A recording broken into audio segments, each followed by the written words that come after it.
Ngayon po, hintay-hintay lang po kay Lolo Service para meron naman pong content ay bibidyohan ko na ito.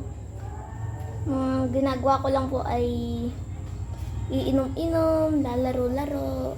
Siguro po minsan nagja-jackstone pa. Alam niyo naman siguro kung ano yung jackstone.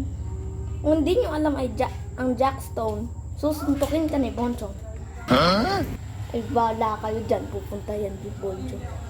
Ayun pa po si Bonchong, no? Nakatali doon. Baka pumunta yan sa inyo. Huwag nyo na lang sabihin address nyo. Ayan, wala pa po siya. Yung mga ibang bata dito nagsisialisan na. Bakit ako'y iniwan? Merong pasok?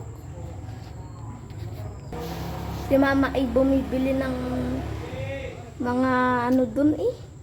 Kung anong-anong pwede sa ulam. Ay iniwan na ako talaga. Nagsialisan na yun sa apartment. At mabuti na nandyan na yung service ko. Akala ko ako yung iniwan.